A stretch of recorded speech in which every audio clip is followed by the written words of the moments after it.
Welcome back, everyone. You're listening to the official English channel, where we guide you through clear, simple, real-world English you can actually use. I'm Sophia, and today, John and I are going to help you do something many learners dream about, remembering English words without forgetting them a few days later. That's right. If you've ever learned a new word in the morning and somehow lost it by the evening, don't worry. It doesn't mean you're not trying hard enough. It just means your brain didn't get enough chances to hold on to that word. When a word shows up only once, your brain treats it like a stranger walking by on a busy street. You notice it for a second, and then it disappears. But when you hear a word, say it, picture it, and connect it to something real, that word starts to feel familiar. It becomes like someone you've talked to many times, someone you remember easily. So today, we're going to show you how to make new English words feel like old friends. Let's start with something simple but powerful. When you learn a new word, don't just stare at it by itself on a list. A lonely word has nothing to attach to. Instead, put it inside real sentences, sentences you would actually say in your life. That's where the magic happens. Exactly. Let's work with a word many people use every day, charge. Instead of repeating the word again and again like a robot, try saying something meaningful. Say it with me. I need to charge my phone. Now grow the idea a little more. I need to charge my phone before I go out. You can almost picture yourself standing near the door, checking the battery percentage, realizing it's low. Here's another one. I couldn't call you because my phone wasn't charged. That feels like a situation almost everyone has experienced. And when you connect the word to real moments like that, it sticks. Try this one too. Excuse me, is there a place to charge my phone here? Now the word is not just something in a dictionary, it's something you might actually need in a cafe, an airport, or even a classroom. Now let's try another useful word, delay. This word shows up all the time in travel, work, and everyday planning. Repeat this with me. There was a delay at the airport. Good. Now imagine you're waiting for a train in winter. The train was delayed because of the snow. You can almost feel the cold air and see people checking their watches. Last one. Sorry for the delay, my meeting ran late. Each sentence adds a layer of memory. You're not learning the word delay, you're learning the situations where the word shows up. Now let's move to a very friendly everyday word, borrow. Say it with us. Can I borrow your pen? You might use that in a classroom, at work, or even when signing forms somewhere. Now try this one. I borrowed a book from the library. Simple, natural, easy to remember. And here's a more emotional one. He borrowed my bike and didn't return it. Now you're not only learning the meaning, you're imagining a story, a little moment of frustration. That story is what your brain remembers, not the single word. The story is the hook. And now let's move to a very visual word, messy. Say this, my desk is messy. Now everyone can picture that. Papers everywhere, a cup somewhere you forgot about. Maybe your laptop charger is tangled around everything. Here's another, her hair looks messy today. That's a common sentence people use all the time. And one more. The kitchen was messy after the party. Now you're imagining cups, plates, crumbs on the counter. The picture makes the word stronger. So here's a small challenge for you. Pick one new word every day. Not 10, not 20, just one, and make 3 full sentences with it. Say them out loud. Use them in a message to a friend, or speak them into your phone to practice.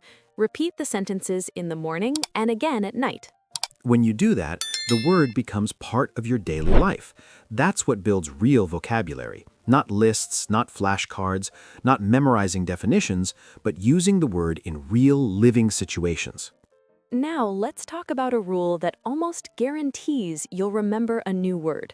Use it within 24 hours. Your brain has a very simple system. If you use a word quickly, it saves it. If you don't, it deletes it.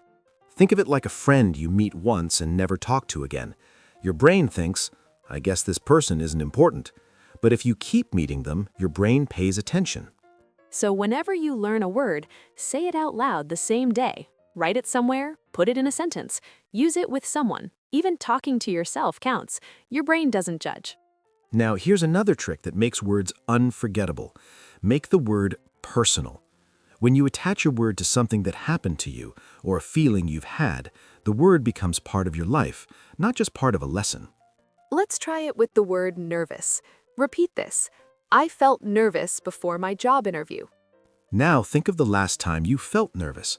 Maybe it was before speaking English, maybe before giving a presentation, or meeting someone new. Try this sentence. I get nervous when I speak in English. For many people, that's true. And when a sentence connects with your real experience, your brain remembers it much longer. Another sentence. He was nervous before the big exam. Imagine the feeling, sweaty hands, fast breathing, looking over notes again and again. That picture helps the words stay with you. Let's try an emotional word. Lonely. Say this. She felt lonely in the new city. And now a personal one. I sometimes feel lonely when no one is around. If that sentence describes something real for you, the word becomes yours. One more. He moved away and felt very lonely. Again, you're not memorizing, you're connecting. Emotions create strong memories. Here's another powerful technique. Make a picture in your mind.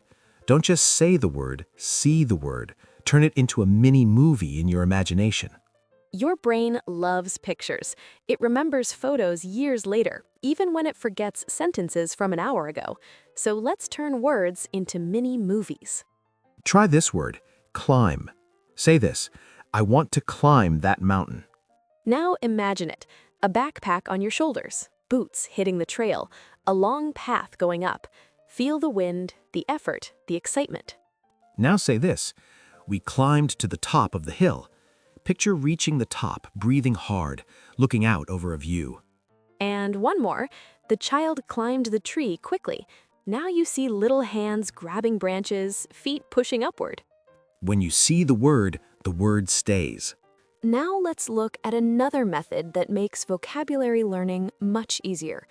Instead of collecting random words that have nothing to do with each other, learn groups of words that share the same topic. When words belong to the same idea, your brain links them together like pieces of a story. Think of it this way. Imagine trying to build a puzzle, but the pieces come from different boxes. Nothing fits, nothing makes sense, and you get frustrated. That's what learning random vocabulary feels like. But when you learn connected words, everything clicks. They support each other. Let's build a small group together using the topic of weather. Here's the first word, cloudy. Repeat it in a sentence. It's cloudy today. You can almost imagine the gray sky. Now another word, breeze. Say this, there is a nice breeze this morning. You might think of standing outside and feeling a soft wind on your face. And here's the third word, storm. Repeat this. The storm last night was very loud. Now you're thinking of thunder, heavy rain, and bright flashes in the sky. Now let's connect them. Imagine this little story. It was cloudy in the afternoon. The breeze slowly disappeared. Then a strong storm rolled in, with thunder shaking the windows. Suddenly, the three words come together naturally. Your mind loves patterns like that. Words stop being separate pieces and become one bigger idea. You're creating a scene, a memory, something your brain can save. You can do the same thing with any topic. Think about places like a supermarket, a school, or an airport, or moments like a job interview, a vacation, or a family dinner. Build little groups of words that belong to those settings, and they'll be easier to remember. For example, if you're learning words for the supermarket, you can group items like cart, aisle, checkout, cashier. Then imagine yourself walking through the store, filling your cart, standing in line, paying for your items. Suddenly, the vocabulary becomes a story. And when words become stories, they stay with you. They don't disappear the next day. You've given them a home in your memory. Before we wrap up, let's think about what we did today. You didn't just listen to words. You practiced them. You used them. You pictured them. You connected them to real life and built small stories around them. That's the heart of real learning. English doesn't grow in your mind when you memorize lists. It grows when you bring the language into your daily life, when you speak it, when you feel it, when you attach it to your own experiences. If you keep doing that word by word, sentence by sentence, you'll notice something amazing. Words won't slip away so easily.